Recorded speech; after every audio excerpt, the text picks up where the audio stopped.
Pudding পছন্দ করি না এমন মানুষ মনে হয় খুঁজে পাওয়া যাবে না। এই রেসিপিটা এত সহজ আর এতই বেশি জনপ্রিয় যে সবাই এই রেসিপিটা ইজিলি বানিয়ে নিতে পারি। আমি আজকে শেয়ার করব আপনাদের সাথে একটু ভিন্ন ধরনের পুডিং। ভিন্ন স্বাদের পুডিংটা বানানোর জন্য এখানে আমি হাফ কাপ গুঁড়ো দুধ নিয়েছি।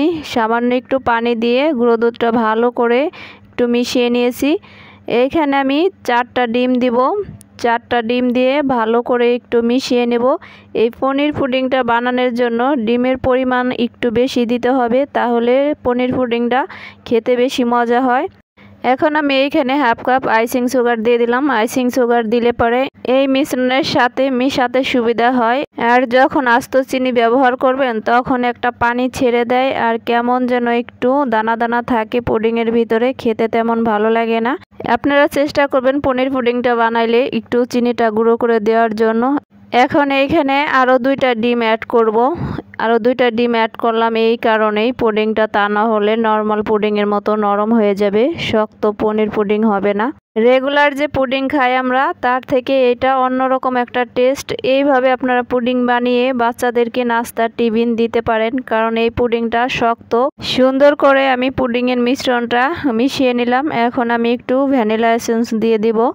এইখানে আপনারা চাইলে লেবুর রসও দিতে পারেন, কিন্তু আমি ভ্যানিলা এসেন্সই দিতেছি। এই ভ্যানিলা এসেন্স দিলে ফ্লেভারটা একটু বেশি ভালো আসে।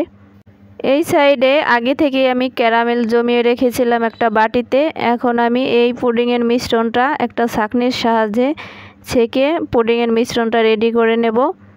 পুডিং কিন্তু অনেক পুষ্টিকর একটা খাবার, ছোট বড় সবার জন্যই অনেক পুষ্টিকর একটা খাবার, অনেক হেলদি একটা খাবার। এখন একটা ঢাকনা দিয়ে ঢেকে সরাসরি চুলার উপরে চলে আসলাম। এইখানে আমি আজকে পুডিংটা তৈরি করব একটা কড়ার ভিতরে। কড়ার ভিতরে একটা টিস্যু দিয়ে তারপরে আমি পুডিংয়ের বক্সটা বসিয়ে তারপর গরম পানি দিয়ে দিলাম। এখন আমি 30 মিনিটের জন্য ঢাকনা দিয়ে ঢেকে রেখে দেব। 30 মিনিটের ভিতরেই কিন্তু পুডিংটা আমার হয়ে যাবে সুন্দর মতো, বেশি টাইম লাগে না।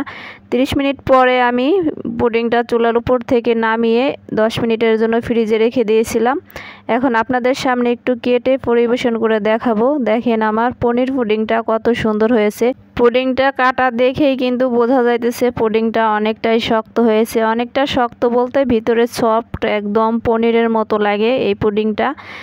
আমার রেসিপি ফলো করে আপনারাও যদি বাসায় এইভাবে পনির পুডিং তৈরি করেন তাহলে আমার মতো সেম এইরকম হবে, আর খেতে অনেক বেশি মজার হয় এই পুডিংটা।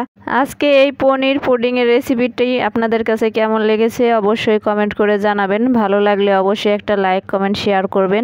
আর নতুন নতুন রেসিপি পাওয়ার জন্য অবশ্যই আমার পেজটাকে ফলো দিয়ে রাখবেন। সবাইকে ধন্যবাদ।